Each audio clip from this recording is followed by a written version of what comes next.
Ejate he itonya kaka ko bosa nyona to bele gbengbe tati bare nyako ni fari nta mo ma ma client ti fe ki tara ka ko ma ni te bare ma ko ko be to bade na ngai ni te dang ba de ba sarbe falla ni ko ma ka fala danya mo ma wa ma go okay master master Yes. Please come. Good morning. And you the star in call me Europia. I've been around to see and the father and send it to. Oh, Mumatima. Somebody? I told him I'm picking the red. You got around the father and like I in the father morning.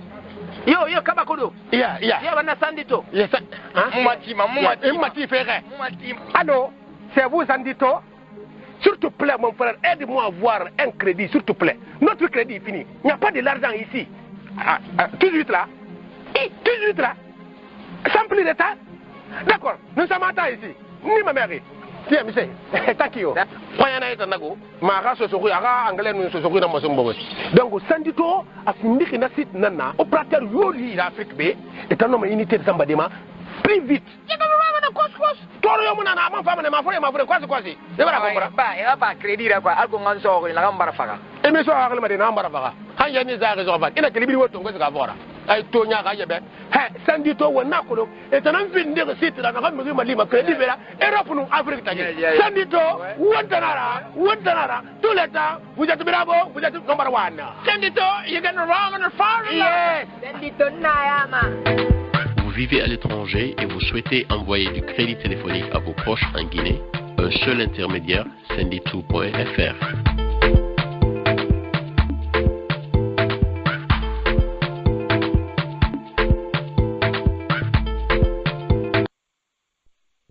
Vous voulez un site internet pour votre blog, pour votre entreprise, pour vos affaires, pour votre association. N'hésitez pas à appeler ce numéro 00 337 51 36 78 18. Je réponds 00 337 51 36 78 et 18. Voilà, tous les auditeurs d'Africa Midi bénéficient d'une réduction de 10%. Si vous voulez un site internet, vous pouvez les appeler, expliquer le contenu de votre site internet, les fonctionnalités que vous voulez, le nombre de pages, le design, entre autres. Sinon, un site internet à partir de 600 €, appelez ce numéro 00 337 51 36 78 18. Vous voulez votre site internet? N'hésitez pas, appelez-les.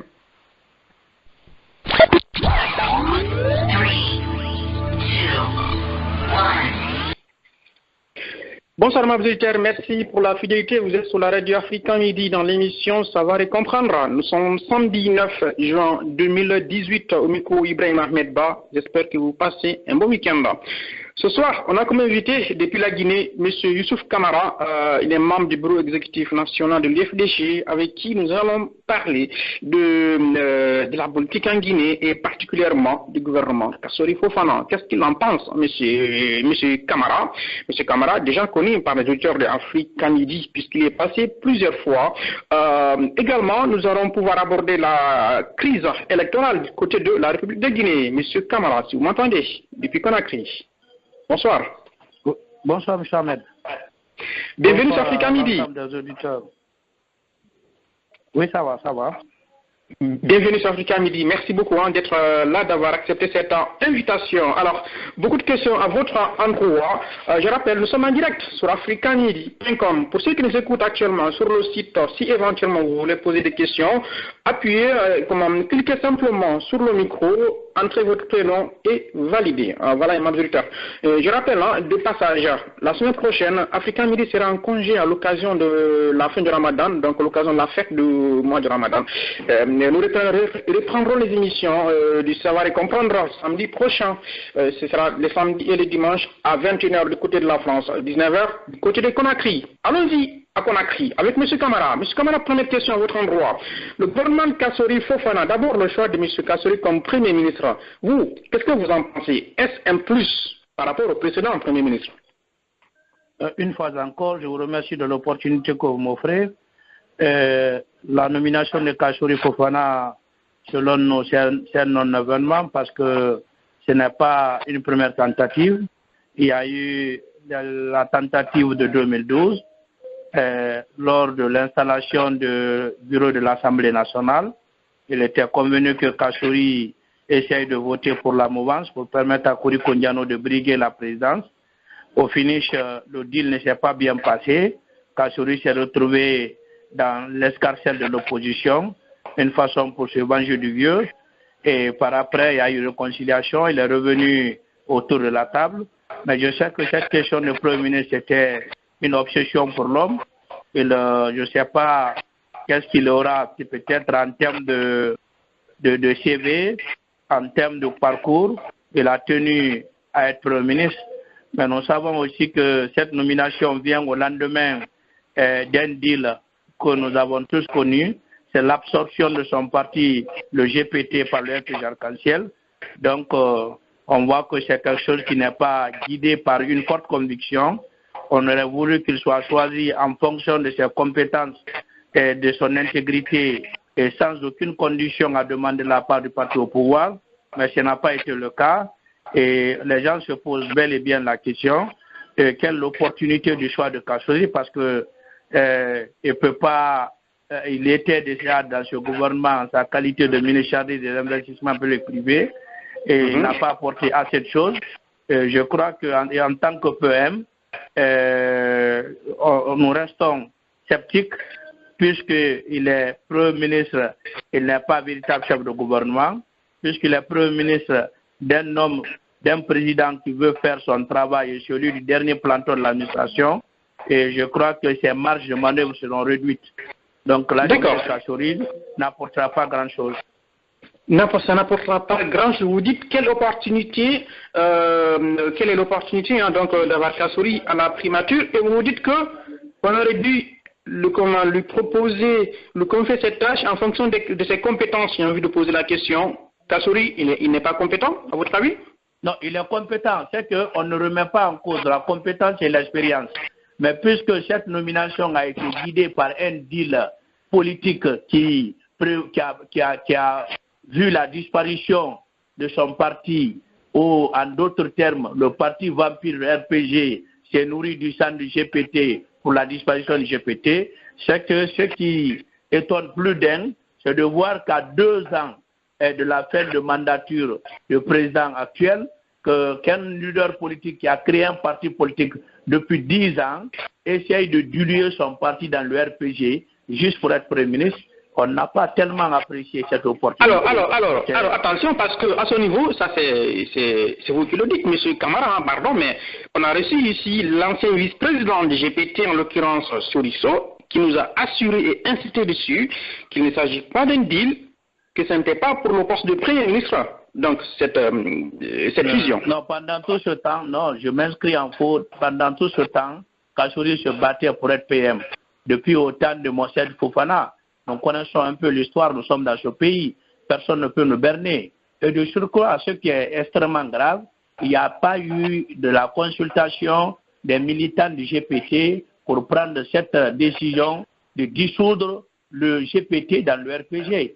Donc, ça a été une trahison pour la base. On ne peut montrer aucun procès verbal où les fédéraux des partis de Conakry jusqu'à l'intérieur du pays ont apposé leur signature par rapport à leur accord de dissoudre le GPT dans le RPG. Je m'inscris en faux. La banque n'a pas été consultée. Justement, qu'ils ont mené.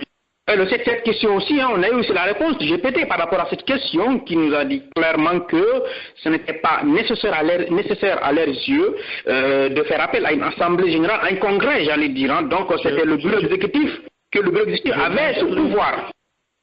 Je m'inscris en faux. Le bureau exécutif ne peut pas se substituer à une décision aussi importante que la disparition d'un parti que les militants à la base ont soutenu, ont entretenu pendant plus de 10 ans, que le bureau exécutif se prenne essaie de prendre la décision de façon unilatérale de dissoudre le GPT dans le RPG. Je dis que politiquement ce n'est pas correct, il faut qu'on arrête de le dire ainsi. Si dans un parti politique, c'est les militants et la base qui comptent, on ne doit pas se le permettre. Je dis que ce n'est pas possible, c'est inacceptable, c'est pratique. Mais ils étaient tous hantés par cette question de poste JT qui devait venir, où après eux, les vice-présidents, ils vont être recasés dans les ministères en tant que secrétaire général d'AF et autres. Donc, il fallait trouver tous ces arguments possibles. D'accord, alors, mais bon, je comprendrai, M. Kamara, au niveau de la logique, mais quand on vient à la réalité, pour l'instant, à ce que je sache, à moins que je ne sois pas informé, il n'y a pas eu de protestation de la part des militants du GPT.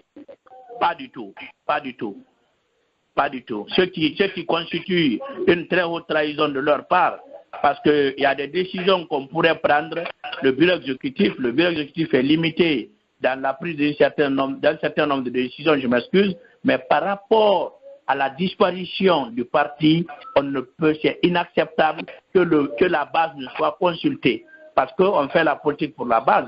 Kassouri a un député à l'Assemblée, c'est grâce à ce vote des militants de la base qui lui a permis d'avoir quelques 30 000, 40 000 voix pour qu'il soit là en tant que député. Donc pour le respect pour cette base, il était du point de vue éthique et déontologique, ils devaient consulter cette base, quelle que soit leur réaction, ils devaient s'attendre à cela. Et c'est ça la démocratie. La démocratie, c'est la consultation à la base.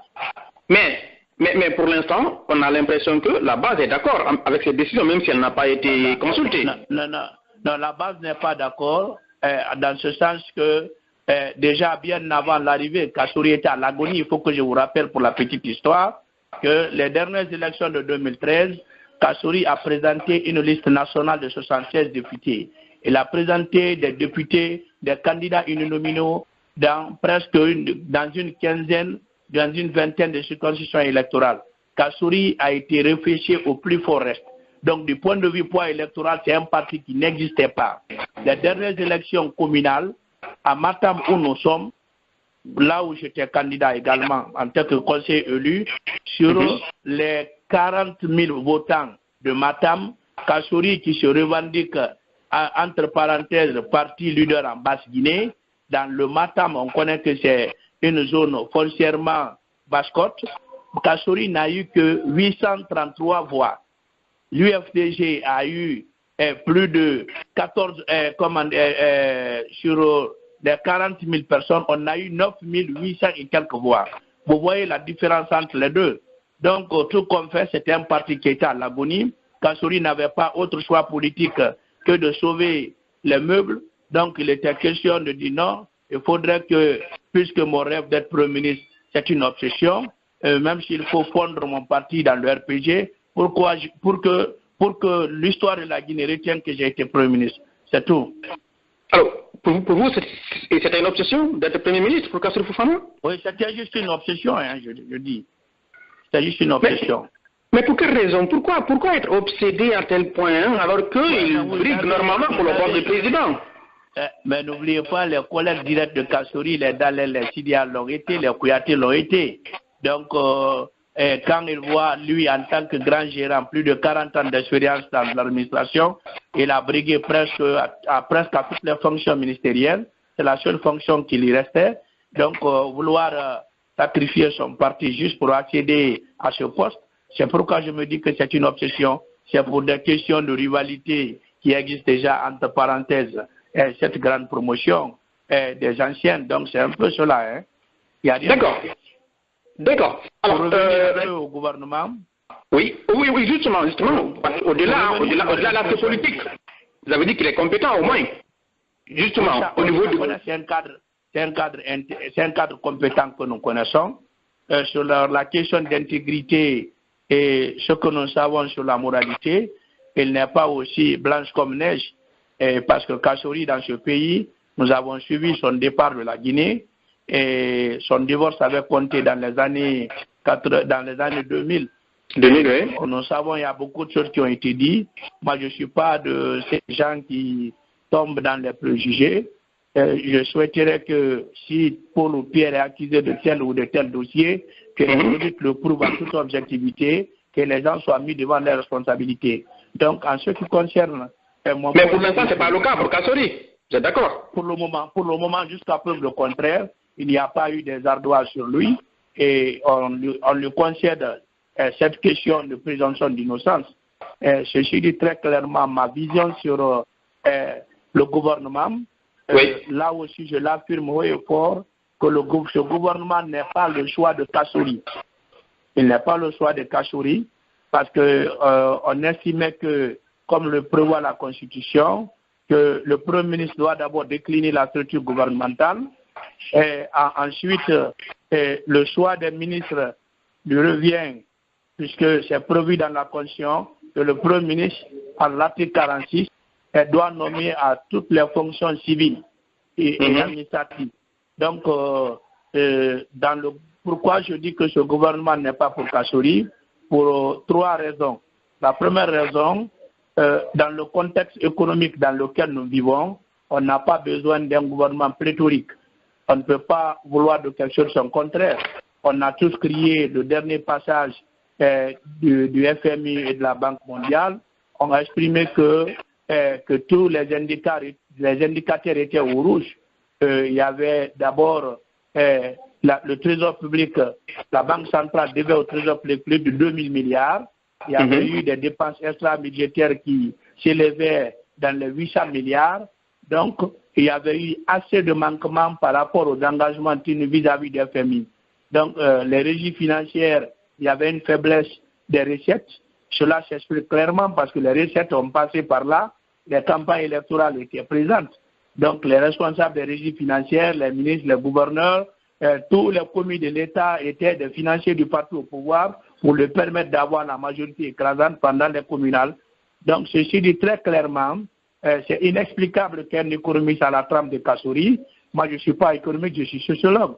Je sais qu'en termes de résultats, je ne peux pas faire que dans mes calculs économiques, que les dépenses dépassent les recettes.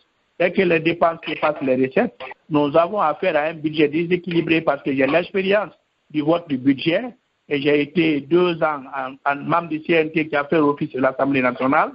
Donc, c'est pour dire que le gouvernement de Kassouri, c'était encore le nombre est pléthorique. Si s'en tenait qu'au calcul économique de Kassouri en tenant compte de ses compétences, on n'avait pas besoin de 20 ministres. C'est-à-dire le minimum, c'est 15 ministres et 3 secrétariats d'État. Ça, c'est mon premier argument. Mon second argument, c'est un gouvernement politique. Un gouvernement politique parce qu'on retrouve encore assez des classiques du régime, tels que les Bantamasso, les Alpha Ibrahima Makera, les Lansana Komara, les Bourima Kondé et tant d'autres activistes politiques qui se sont vus recycler sous ce gouvernement. On n'en avait pas besoin. On avait besoin d'un gouvernement de technocrates. On n'avait pas besoin de débats politiques inutiles sur les attaques et contre-attaques au sein de ce gouvernement. Et c'est mon second argument. On n'avait pas besoin d'un gouvernement politique. On devait avoir des technocrates qui pouvaient avoir des feuilles de route très claires pour essayer de transcender ce que nous vivons aujourd'hui en termes d'inflation, en termes de mauvais résultats, en termes de mauvaises performances sur le plan économique.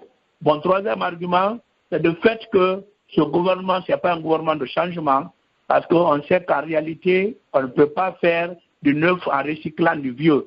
Sur les anciens membres du gouvernement, au moins 23 ministres ont été reconduits ou ont eu des permutations.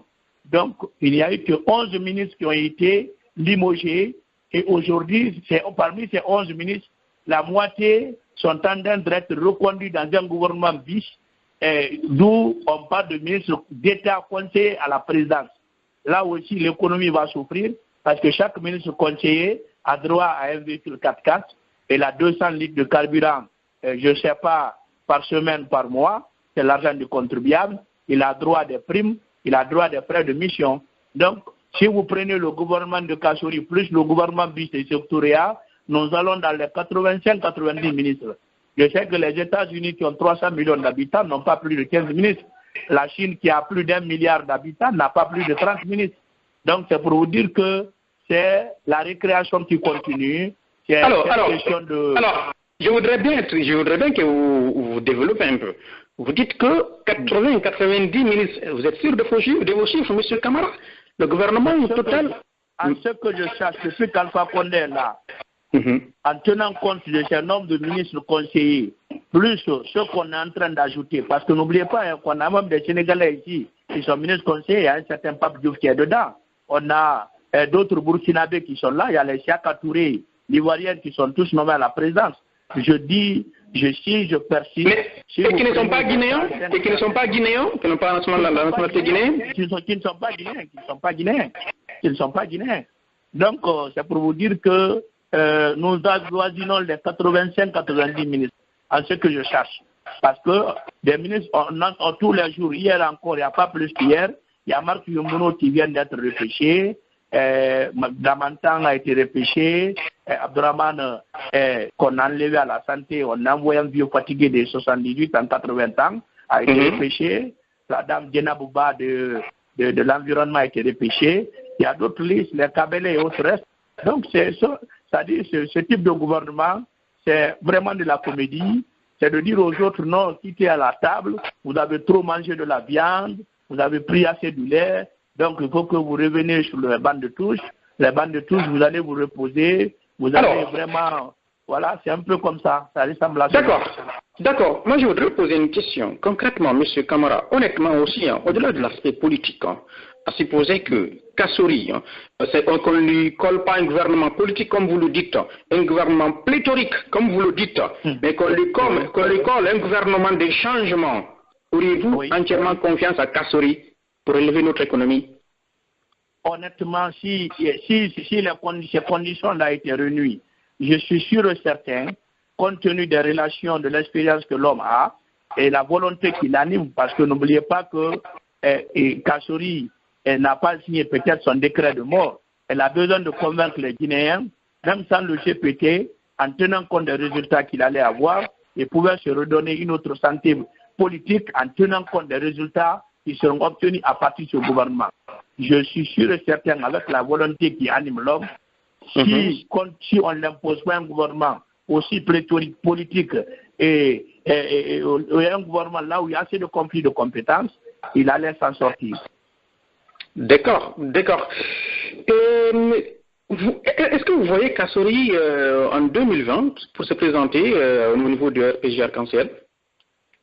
Je ne suis pas sûr parce que, pour deux grandes raisons, même dans ce gouvernement actuel, Kassory a été piégé parce qu'il y a un ministre d'État qui est chargé des affaires présidentielles. Ibrahima, vous et moi, on se souvient de ces thèmes. Ces thèmes ont existé dans les années 2006-2007. C'est que Fodé Bangoura s'était arrogé ce titre de chargé des affaires présidentielles. C'est lui qui s'occupait des décrets du président. On le sait actuellement, Alpha n'est pas au pays, mais tous les jours, les nominations tombent. Donc, Ghané surplombe Kassory. Donc, il y a un rideau de fer entre Kassory et Monsieur le Président Alpha Condé. Et ce gouvernement, c'est un gouvernement de Ghané. N'oubliez pas, il y a cela 10 jours, il a fallu une révolte au siège du RPG pour le clan, parce que le clanisme aussi est revenu sous Alpha. Il y a le clan Traoré, le doyen Traoré, l'ancien ministre des Transports, et le clan qui est avec Bani Sangari, les Nantou Shérif, et également Chekou Swapé Kourouma. Il y a le clan Nantou Shérif avec les Salimou Sissé et autres. Et il y a également le clan des jeunes avec Naïté et autres cadres qui sont là. Donc c'est pour vous dire que du point de vue indépendance, du point de vue même mis sous le gouvernement, ce gouvernement pour le moment, selon les dires des gens du RPG, que c'est le gouvernement qui appartient à Ghané. Donc c'est lui l'homme fort et Alpha l'a positionné presque en tant que vice-président. C'est un vice-président entre parenthèses. Deuxièmement, sur le fait que je ne suis pas convaincu que Kassory soit le dauphin constitutionnel, le RPG c'est un parti extrêmement fermé parce que tous ceux qui ont fait des fusions avec eux, ils ont été tous chassés de la maison. On a vu le cas Ousmane Kaba, on a vu le cas Makanera, on a vu d'autres personnes qui ont fait cette fusion qui ont été chassés de la maison et même d'autres qui étaient en alliance. Le RPG c'est un parti conservateur, il faut être RPG de sang, il faut être RPG d'origine, des véritables compagnons de lutte depuis les années 90-91. Kassory a moins de chance pour vraiment pour être le choix consensuel de RPG, parce que les gens là ne veulent pas lâcher le pouvoir. Voilà les raisons qui prouvent qu'il ne pourra pas être. D'accord, il ne sera pas le dauphin selon vous, hein, donc pour 2020. Donc 2020, c'est Alpha Condé qui va vouloir continuer ou bien ce sera Ndiané à sa place? Constitutionnellement, c'est impossible pour Alpha Condé de continuer parce que la Constitution ne prévoit que 2 mandats et cela n'est pas négociable. Donc le RPG a intérêt parce qu'aujourd'hui... Mais vous savez bien que ce n'est pas exclu, hein, qu'il y ait une manipulation, je ne sais pas moi, d'une manière ou d'une autre pour qu'Alpha reste en 2020. Je dis pas de l'utopie. Je parle pas de l'utopie sur ce plateau. Je parle de l'objectivité de ce qui existe dans nos lois et la détermination des Guinéens vis-à-vis de ce régime mafieux, corrompu, incompétent, amateuriste et clientéliste. Je persiste. La question du 3e mandat est non négociable. Si le RPG a intérêt, c'est de faire un congrès dès maintenant. Ils essayent d'installer les structures du parti. Parce que n'oubliez pas, depuis le départ de ce que soit appelé dans les années 98-99, M. Bani Sangaré, qui est le secrétaire général du Comité national des jeunes, a plus de 54 ans aujourd'hui. On sait que le critère jeune est ce qui est défini dans la Charte africaine de la jeunesse, c'est de 15 à 35 ans. Donc, il n'y a pas eu de congrès depuis 92. Donc au RPG, il n'y a pas de vice-président comme dans les autres partis. Alpha est le président. Au RPG, il n'y a pas eu de congrès depuis 92. Depuis 92, oui. Depuis 92. Donc, aujourd'hui, tout s'est remis ménage à l'intérieur du parti. On a ouvert le parti à d'autres cadres qui sont venus. Tout le monde est membre du comité central. C'est un foutoir où tout le monde se retrouve. Mais dites-moi, M. Camara, êtes-vous en train de me dire que même lors de la restructuration, le passage du RPG au RPG arc-en-ciel, en 2010, vous voulez dire que même en ce moment, il n'y a pas eu de congrès? Parce qu'il faudrait bien qu'on soit un peu clair à ce niveau-là. Parce que le RPG a englouti, il y a eu beaucoup d'autres partis politiques qui l'ont rejoint et puis qui a changé, même de nom. Je dis que le seul meeting ou la seule réunion politique qui valide les postes de responsabilité ou d'une restructuration, c'est le Congrès. C'est le Congrès qui donne la légitimité aux instances du parti, au niveau de la jeunesse, des femmes et du comité central, d'avoir la légalité requise. Je dis que depuis 1992, au RPG, il n'y a pas de Congrès. Même pendant le truc, la fusion, la création du RPG Arc-en-Ciel, tous les membres des autres partis et les anciens membres, tout le monde est membre du comité central. C'est un fourre-tout, tout le monde se retrouve, personne n'est chargé de la culture, personne n'est chargé de l'éducation. C'est une confusion totale à ce niveau. Est-ce qu'on se fait comprendre? Mais au-delà, il y a un bureau politique, il y a un bureau national. Non, mais le bureau politique national ne définit pas clairement l'ensemble des instances du parti. L'UFDG, le bureau exécutif de l'UFDG, a 40 secrétariats. Ces 40 secrétariats, les titulaires sont connus, les adjoints sont connus, les membres par secrétariat sont connus. Ça a été validé à l'issue du congrès de 2015. Donc, il n'y a pas eu de congrès, je persiste. Mais justement, Youssouf Camara, à quelques différences près, l'UFDG c'est aussi comme le RPG. Vous dites que c'est un comité central, un foutoir. Dans l'UFDG aussi, le bureau exécutif national, il y a plus de 300 personnes, si je ne me trompe pas. Non, mais écoutez, pourquoi ce nombre est allé jusqu'à 300 personnes? Bien sûr, c'est un grand parti dont d'autres partis ont rejoint. Il y a eu des partis qui sont venus. Le RPG aussi, j'ai envie de vous dire que c'est un grand parti, monsieur Camara.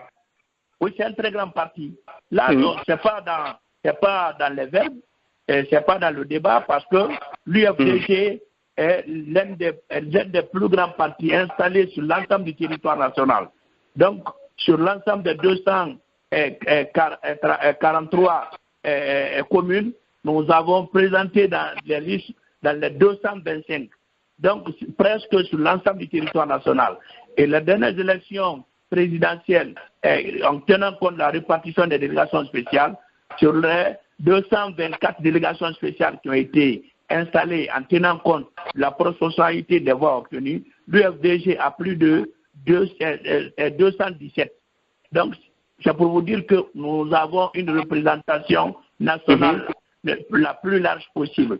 Donc cela passe de tous les commentaires et les résultats actuels reflètent encore la forte présence de l'UFDG, de la base Guinée jusqu'en forêt. Nous sommes partout où nous ne sommes pas premiers, nous sommes deuxièmes. Partout où nous sommes deuxièmes, où nous ne sommes pas deuxièmes, nous sommes premiers. Cela, les résultats le disent. Alors vous m'amenez à vous poser une question aussi, hein, honnêtement. Oui. Parmi ces 300 membres du Bureau exécutif national, est-ce que vous pouvez nous dire ce soir, M. Camara, que chacun fait son travail, qu'il n'y a pas de postes qui sont simplement comblés? Parce que 300 personnes dans un Bureau exécutif national, tout le monde, est-ce que vous pouvez me dire que tout le monde fait son travail dans ce bureau-là, ces 300 personnes? Non, mais ce que vous n'avez pas compris, ce n'est pas parce qu'on a confié de postes à tout un chacun. Sur les 350 membres du bureau exécutif, il y a 40 secrétariats. Les 40 secrétariats, c'est les titulaires et les adjoints. Cela va nous donner 82. Les autres membres, les 200 et quelques, 260 et quelques qui sont là, ont été répartis par secrétariat. Il y a le secrétariat chargé des affaires extérieures, le secrétariat chargé du commerce et l'industrie, moi je suis de l'implantation de l'organisation. Donc il y a des membres qui sont inscrits dans chaque secrétariat. Donc les secrétariats tiennent leurs réunions hebdomadaires, ils se retrouvent, ils ont un plan d'action défini parce que le bureau exécutif, les secrétariats constituent le gouvernement, c'est-à-dire c'est l'équivalent du gouvernement d'Alpha en termes des besoins qui se posent. Donc, bien, pour dire que je vois bien la logique. Justement, je vois bien la logique, hein? Mais vous voulez dire que tout le monde aussi fait son travail, chacun a une tâche, a des attributions, une mission. Tout à fait. Chaque membre du bureau exécutif appartient à un secrétariat. Et comme je viens de vous dire, quand vous prenez les affaires électorales, déjà c'est un gros morceau, les affaires électorales, au moins il y a plus de 40 à 50 personnes qui sont membres. Parce que qui parle des affaires électorales parle de poumon. Parce que qui parle du parti politique, c'est la conquête du pouvoir. La conquête du pouvoir repose sur les affaires électorales. Vous prenez l'implantation organisation, c'est encore une autre machine. Quand vous parlez des bureaux qui ont été créés, la validation des bureaux de Conakry jusqu'à Yomo, ça ne peut pas se faire entre 2 ou 3 personnes. Donc c'est pour dire que ces secrétariats sont organisés en commission, il y a des sous-commissions, en tenant compte des besoins qui se posent sur le terrain. D'accord. Un peu comme ça. D'accord. Alors, pour revenir au sujet, par rapport à ce gouvernement et à Kassouri, je voudrais vous poser la question par rapport à ces premières actions. Nous avons vu le limogeage d'un certain nombre de responsables au niveau des régies financières. Par exemple, pour Moussa Diawara, au niveau de la publicité, le GP et également l'office des chargeurs. Qu'est-ce que vous en pensez par rapport à ces premières actions? Pour le moment, en tenant compte de la promesse lors de son discours d'installation, et si cela continue, nous allons dire qu'il est sur une bonne pente, parce que la Guinée souffre de cette question de corruption au niveau de l'administration. Je crois que nous pensons que cela ne soit pas que de paille. Nous avons vu ces actions du genre dans ce pays où les gens ont été limogés. On a vu le cas Aboulaye Keïta qui avait détourné plus de 300 millions de dollars dans l'affaire des déchets. Il a été limogé. La suite n'a pas été ce qu'on devait avoir. Quelqu'un ne peut pas gérer 300 millions de dollars dans la plus grande fausseté et qu'on lui laisse en pleine liberté et sans qu'il ne soit inquiété. Et je crois que ce que Aboulaye Keïta a détourné parallèlement à ce que nous avons aujourd'hui, le cas OGP et l'OGC, je crois que ça dépasse. C'est une action à saluer, mais nous voulons l'aboutissement du processus, que cela ne soit pas des feux de paille. Donc, on ne se précipite pas pour donner notre satisfaction à 100%. Bien. Voilà, mes auditeurs, notre invité, Youssouf Camara, il est membre du bureau exécutif national de l'UFDG depuis Conakry. Alors, Monsieur Camara, gardez la ligne, je vous reviens dans 2 minutes, le temps d'une petite pause publicitaire, et ensuite, ce sera la dernière partie, il nous reste 10 minutes. Si vous voulez poser des questions, appuyez sur l'étoile 61. On va parler tout à l'heure, on va continuer par rapport à cette question du gouvernement et la crise électorale en République de Guinée, vers Africa Midi. Ben, l'émission, ça va les comprendre.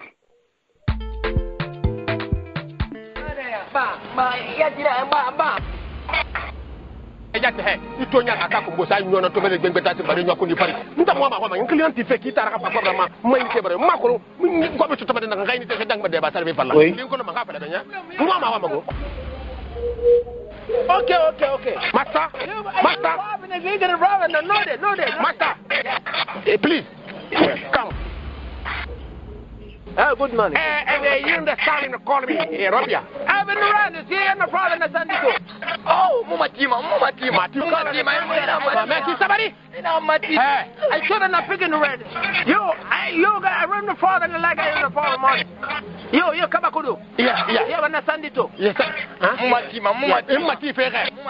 Allô, c'est vous, Sandito? S'il te plaît, mon frère, aide-moi à avoir un crédit, s'il te plaît. Notre crédit est fini. Il n'y a pas de l'argent ici. Tout de suite là.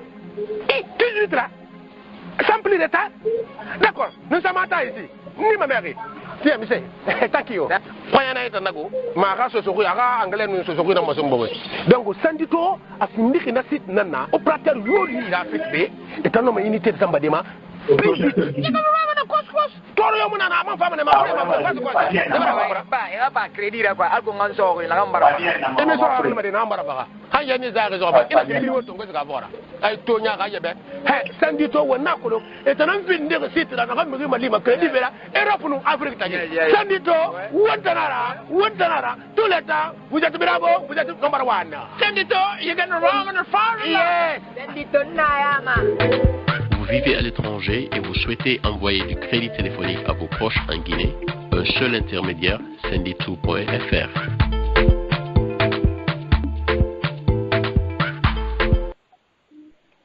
Vous voulez un site internet pour votre blog, pour votre entreprise, pour vos affaires, pour votre association. N'hésitez pas à appeler ce numéro 00 337 51 36 78 18. Je reprends 00 337 51 36 78 et 18. Voilà, tous les auditeurs d'Africa Midi bénéficient d'une réduction de 10%. Si vous voulez un site internet, vous pouvez les appeler, expliquer le contenu de votre site internet, les fonctionnalités que vous voulez, le nombre de pages, le design, entre autres. Sinon, un site internet à partir de 600 €, appelez ce numéro 00 337 51 36 78 18. Vous voulez votre site internet? N'hésitez pas, appelez-les.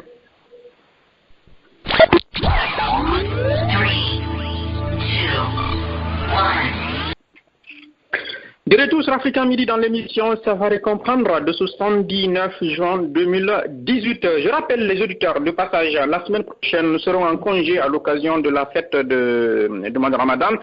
Les émissions seront reprises samedi prochain, samedi et dimanche, ce sera à 21h en France, 19h. Heure de Conakry. Je rappelle, en ce moment, nous sommes à des horaires particuliers, spéciaux, à l'occasion du mois de Ramadan. Notre invité, Youssouf Kamara, depuis la Guinée, il est membre du bureau exécutif national. Les dernières questions avec notre invité, Monsieur Kamara. J'ai un auditeur qui vous envoie cette question. Il me dit, depuis lui, il dit, qui est que vous voyez après Alpha Condé au niveau du RPG, le candidat du RPG? Pardon? Quel candidat voyez-vous au niveau du RPG au compte de RPG pour 2020? Non, on n'a pas de choix. Je sais que cela reviendra au RPG de choisir la personne qu'il voudra. Donc, ce n'est pas à nous de choisir notre adversaire. D'accord. Si vous étiez donné à choisir votre adversaire, ce serait qui ou non? Parce que le problème est que oui. dans ce groupe, les plus proches d'Alpha, du point de vue expérience, du point de vue popularité, du point de vue charisme et relation de leader et l'audience de leader, nous ne voyons pas un leader qui pourrait bien rivaliser le chef de file, il a dans le Diallo. Les preuves étaient là lorsqu'il y a eu des vraies élections en 2010, en juin 2010, sur les 24 candidats, les Ousmane Kaba, les Hadja Sarandaraba réunis, les Alpha mais ça c'était 2010, hein. Ah, c'était 2010, il y a 8 ans d'histoire. Voilà. Non, c'est pourquoi je dis que c'était les vraies élections. C'est des vraies élections où le choix de l'opérateur ne provenait pas des candidats, du gré du candidat. Parce que n'oubliez pas les élections de 2013 et de 2018, Weymark est intervenu, Sabari est intervenu, par après, c'est l'opérateur actuel, là, dont le nom m'échappe, a été le choix des autorités sur la base, c'était pas sur la base des appels d'offres. Donc, je dis les vraies élections transparentes en Guinée, c'était les élections du premier tour de 2010. Mais êtes-vous en train de me dire qu'il n'y a pas un présidentiable au sein du RPG Arc-en-Ciel? Arrêtez de rigoler, dites-moi, il y a des... Non, mais... Qui? Attendez, donc parmi tous les membres du gouvernement faisant partie du RPG Arc-en-Ciel, vous ne voyez aucun qui soit compétent pour être candidat en 2020? À moins que la personne ne veuille se faire reconnaître sur la scène politique nationale et internationale, puisque les élections ont une médiatisation au plan interne et externe. En dehors de cela, je dis, je ne vois pas un candidat présidentiable au sein du RPG. Alors, je voudrais poser une question. Si le RPG présentait, comment il s'appelle là, Kassory Fofana, est-ce que ce serait un candidat sérieux face à votre président, M. Camara? Bon, ce ne serait pas un président sérieux, parce que pourquoi Kassory ne nous inquiète pas? Ce n'est pas exclu. Hein? C'est pas exclu qu'on ait Kassory en 2020. Hein? Non, pourquoi nous ne créons pas Kassory en 2020? Kassory n'a pas d'assise électorale forte. C'est que c'est quelqu'un qui est venu d'un tout petit parti, qui a fait du marchandage politique, juste pour se trouver à la tête de la primature. Donc c'est pour vous dire que ce parti, on connaissait le poids politique de ce parti. C'est-à-dire s'il venait d'un parti politique, au moins qui talonnait l'UFDG, qui balançait de l'autre côté, on pouvait vraiment s'inquiéter. On pouvait dire non, l'homme est venu avec un bagage électoral solide. Mais il est venu avec un camion vide. Mais avec l'alliance, avec les alliances, ça peut bien faire affaire, hein, M. Camara, nous sommes en Guinée. Je persiste. D'abord, je reste pessimiste. Nous sommes en train de faire des suppositions. Je reste pessimiste sur le fait que Kassory ne pourra pas diriger et être le candidat de RPG en 2020. Deuxièmement, si cela se passe, Kassory n'est pas un candidat qui a une assise électorale solide, même au-delà des questions d'alliance, qui pourrait vraiment effrayer, faire trembler l'UFDG. Cela, que ce soit clair pour tout le monde. Ok. Voilà, tenez, on va prendre des auditeurs. Monsieur Mohamed, du côté des États-Unis, votre micro est activé. Bonsoir. Bonsoir, M. Ba. Bonsoir, M. Kamala. Bonsoir tout le monde. Bienvenue.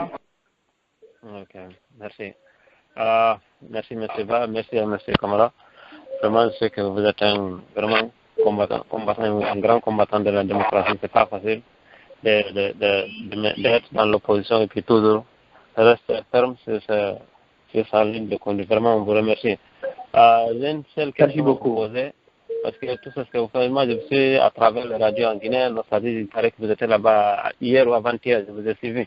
Je vous suis tout le temps. Ok, j'ai une seule question à vous poser, je n'ai pas beaucoup de choses à vous dire, vous avez tout ce que vous dites là, vraiment, je suis d'accord avec vous.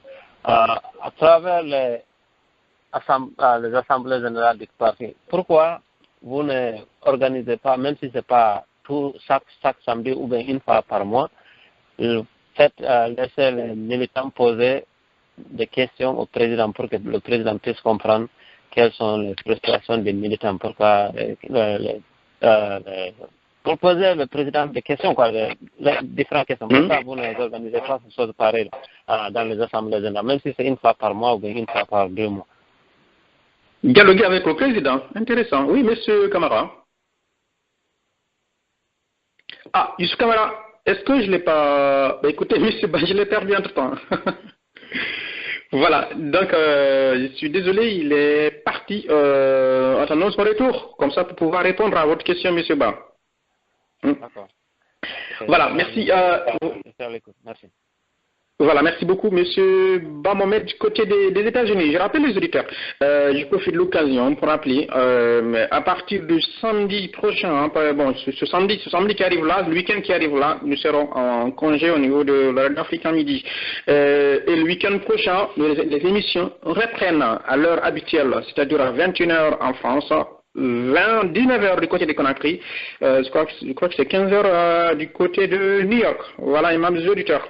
Toujours, vous pouvez nous écouter 24/24 sur africamidi.com ou bien à travers ce numéro des États-Unis. C'est le 001 711 719 01 35. Je rappelle 001 701 719 01 35. Avec ce numéro, vous pouvez nous écouter à tout moment, 24 heures sur 24, partout où vous êtes. Et lorsque nous sommes en direct, comme en ce moment, vous pouvez appuyer simplement sur la touche 5 si vous voulez poser des questions. Et comme ça, nous allons pouvoir vous donner la parole. Mais si vous nous écoutez par le biais du site internet africanmidi.com et que vous désirez poser des questions, il vous suffit de cliquer sur le micro. Ensuite, d'entrer votre prénom et de valider la fenêtre qui s'affiche. Et comme ça, nous aurons votre nom affiché sur mon écran pour pouvoir vous donner la parole au moment venu. Voilà. Et demain, dans tous les cas, bien entendu, il y aura une émission. Demain, comme aujourd'hui, à 17h du côté de la France. Donc, 17h du côté de la Guinée, j'allais dire, à 19h du côté de la France. Voilà, ma résultat. Je vais prendre une petite pause. Le temps de voir si notre invité sera de retour. On t'en est vers la fin parce qu'il y aura 5 minutes avant de clôturer cette émission ce soir. Si notre invité est de retour, il va pouvoir répondre à cette question et à mes dernières questions de cette émission ce soir.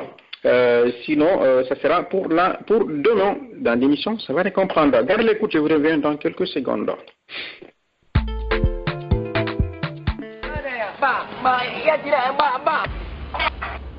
Ejate he itonya aka ko bosa nyono to bele gbengbe tati bare nyako ni pari nta mo ma ma client ti fe ki tara ka pa ko ma mai se bare ma ko ko be to bele na ngai ni te dang ba de ba sarbe falla ni ko ma ka fa da nya mo ma wa ma go okay master master please come. Good morning. And you're in the star in the economy in Europe. I've been around to see and my father and Sandy too. Oh, Mumatima. Somebody? I told her not picking the red. I run the father and like I in the following morning.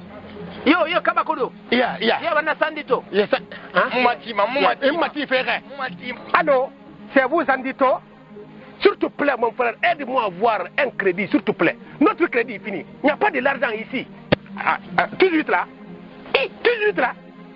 Sans plus de temps. D'accord, nous sommes en temps ici. Ni ma mère. Tiens, monsieur, thank you. Poyana est un nago. Mara Sosokui, Ara, Anglais, nous Sosokui dans Mosombo. Donc, Sandito, à Sindiki Nassit Nana, opérateur Yoli, l'Afrique B, est un homme unité de Sambadema. Plus vite.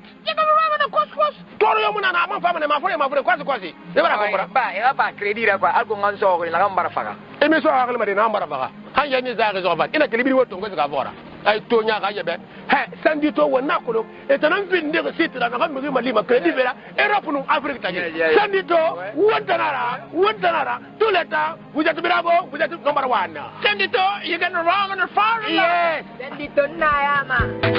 Vous vivez à l'étranger et vous souhaitez envoyer du crédit téléphonique à vos proches en Guinée, un seul intermédiaire, Sendito.fr.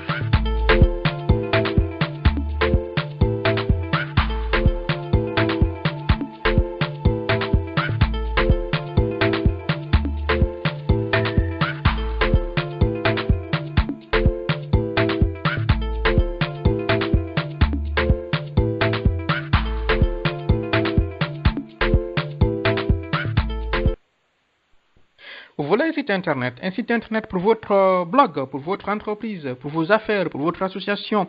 N'hésitez pas à appeler ce numéro 00 337 51 36 78 18. Je reprends 00 337 51 36 78 et 18. Voilà, tous les auditeurs d'Africa Midi bénéficient d'une réduction de 10%. Si vous voulez un site internet, vous pouvez les appeler, expliquer le contenu de votre site internet, les fonctionnalités que vous voulez, le nombre de pages, le design, entre autres. Sinon, un site internet à partir de 600 €, appelez ce numéro 00 337 51 36 78 18. Vous voulez votre site internet? N'hésitez pas, appelez-les.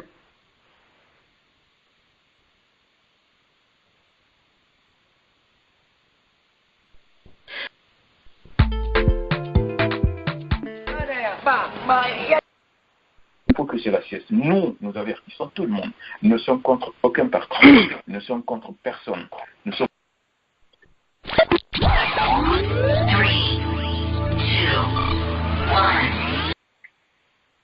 Voilà, mes auditeurs. Alors, je pense que mon invité de retour, tenez, je voudrais qu'il me rassure qu'il s'agit bien de lui, M.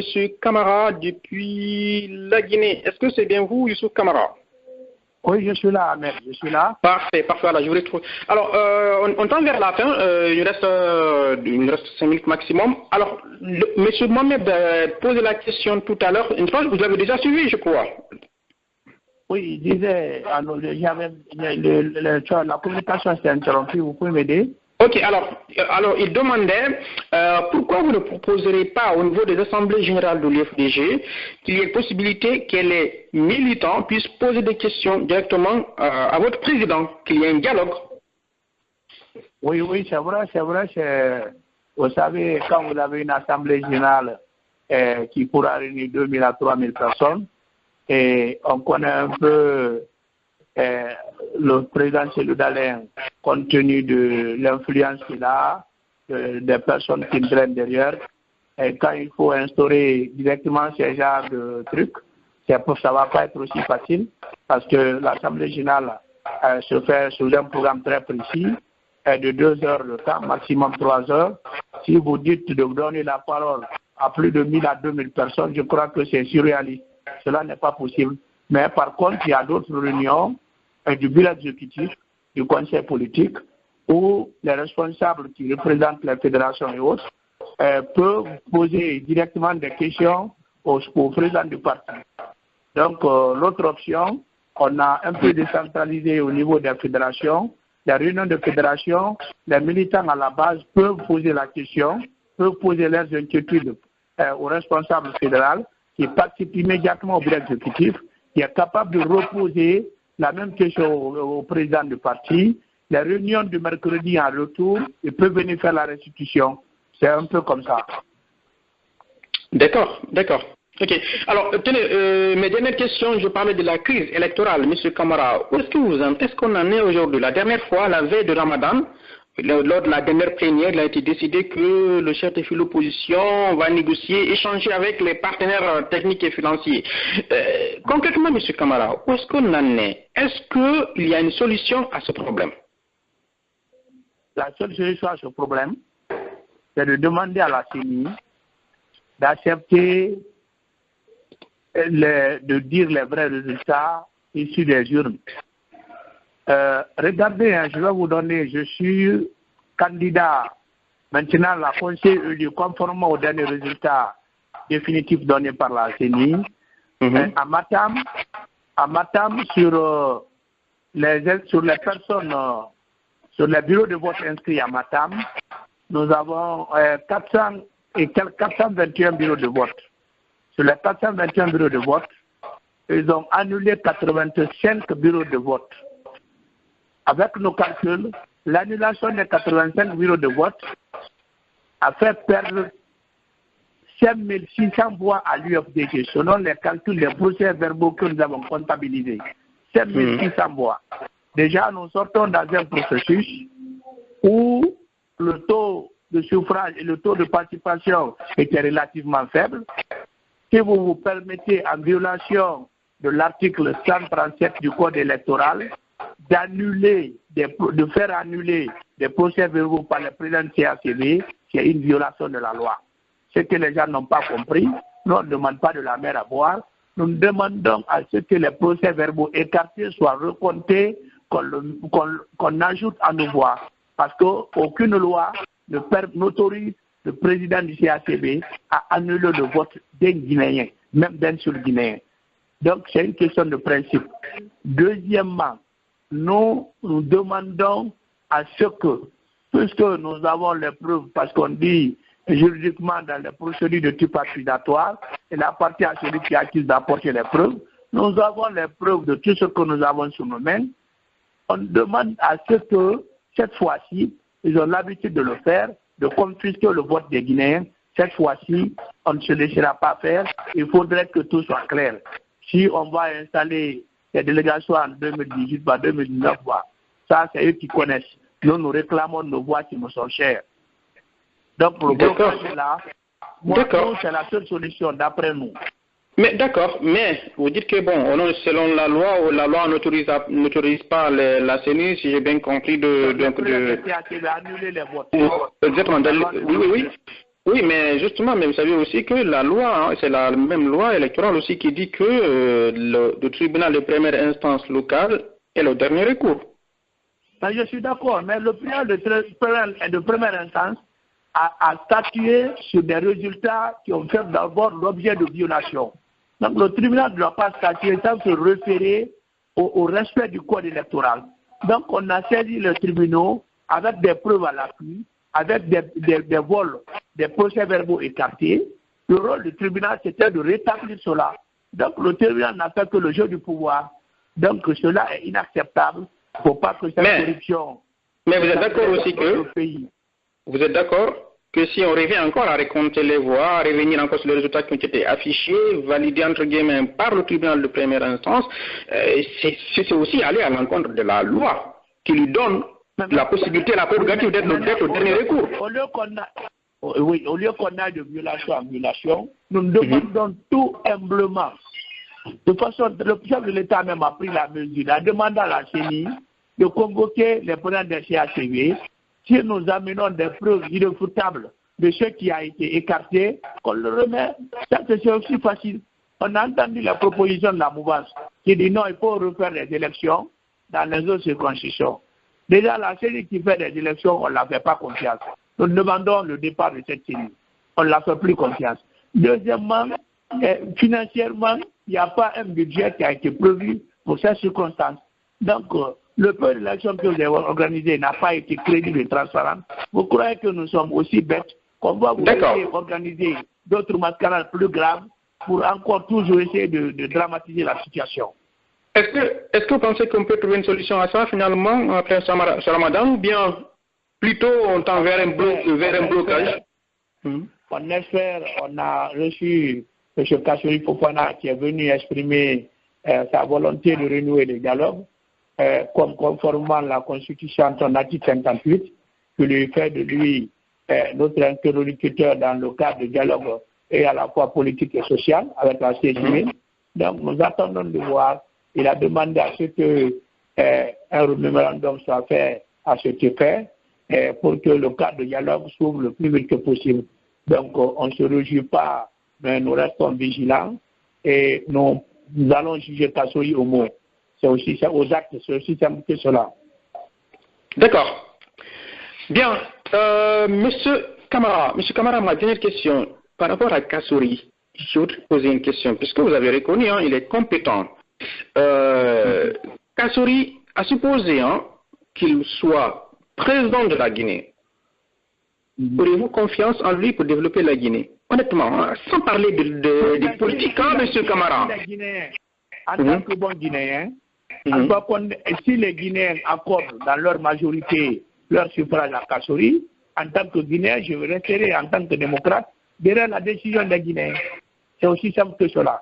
Si les Guinéens l'accordent leur confiance dans la majorité, puisque en démocratie c'est la loi de la majorité, je me soumets comme on s'est soumis à cette majorité négative d'Alpha Condé, c'est la démocratie qui le dit ainsi. Personne ne peut outrepasser. Bien. Merci beaucoup, M. Camara, d'être passé sur Africa Midi. C'est moi qui vous remercie et le plaisir est partagé. Et je reste entièrement à votre disposition sur d'autres sujets d'intérêt national. Et je vous félicite aussi du travail que vous abattez de ce côté, de votre intégrité, et le souci pour vous d'informer les Guinéens de l'extérieur sur la réalité du pays profond. On vous remercie très sincèrement, M. Ba. Malgré que tu es bas, je sais, je n'apprécie pas beaucoup les bas. Je n'aime pas dans leur ensemble. Mais toi, tu es un bon bas et on va bientôt te naturaliser en tant que galop. Je te remercie aussi. Je vois que le ramadan voilà, ce qui est pas bien de vous aujourd'hui, mais bon, ça ira. Merci, Youssouf Kamara. Voilà, les maps auditeurs. Et je vous donne rendez-vous demain à 17h du côté de Conakry, c'est 19h heure de France.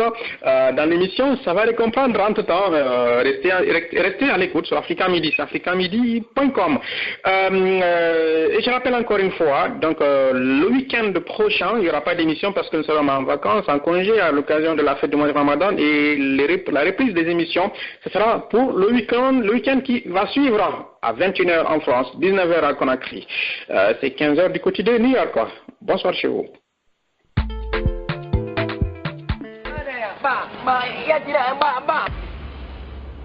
Ejate he itonya kaka ko bosa nyono to bele gbengbe tati bare nyako ni fari nta mo ma ma client ti fe ki tara ka pa ko brama mo ni te bare ma ko ko be to bade na ngai ni te dang ba de ba tarbe falla lin ko no ma ka fa da nya mo ma wa ma go okay master master Yes. Please come. Good morning. And you in the star in the call me Europia. I've been around to see and my father and Sandy too. Oh, Mumatima. Somebody? I told him I'm picking the red. I run the father and like I in the following morning. Yo, Kabakudu. Yeah. Yeah, and Sandy too. Yes. Mumatima. Allô, c'est vous Sandito? S'il te plaît, mon frère, aide-moi à avoir un crédit, s'il te plaît. Notre crédit est fini. Il n'y a pas de l'argent ici. Tout de suite là. Sans plus de temps. D'accord, nous sommes en temps ici. Ni ma mère. Tiens, monsieur, thank you. Poyana est un nago. Mara se souri, ara anglais nous se souri dans mon sombre. Donc, Sandito, à ce niveau de site nana, opérateur Yoli l'Afrique B, est un homme unité de Sambadema, plus vite. Toro yo munana ma fama ne ma fure kwasi e bara ko bara ba ba credit ra kwa alko ngan so ko la ngam bara faga e me so akle ma de na bara faga han ya ni za rezo ba ina kelibiri woto ngo ga fora ay to nya ga yebe he sandi to wona ko lo e tanan fin de site da na mi ma lima credit vera Europe no Afrique tagi sandi to wontanara tout le temps vous êtes bravo vous êtes number 1 sandi to you get wrong on the far yes sandi to na ma. Vous vivez à l'étranger et vous souhaitez envoyer du crédit téléphonique à vos proches en Guinée, un seul intermédiaire, Sendito.fr.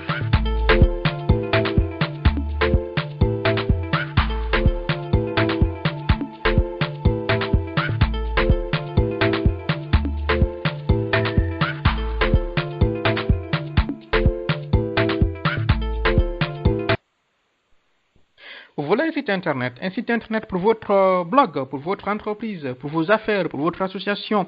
N'hésitez pas à appeler ce numéro 00 337 51 36 78 18. Je reprends 00 337 51 36 78 et 18. Voilà, tous les auditeurs d'Africa Midi bénéficient d'une réduction de 10%. Si vous voulez un site internet, vous pouvez les appeler, expliquer le contenu de votre site internet, les fonctionnalités que vous voulez, le nombre de pages, le design, entre autres. Sinon, un site internet à partir de 600 €, appelez ce numéro 00 337 51 36 78 18. Vous voulez votre site internet? N'hésitez pas, appelez-les.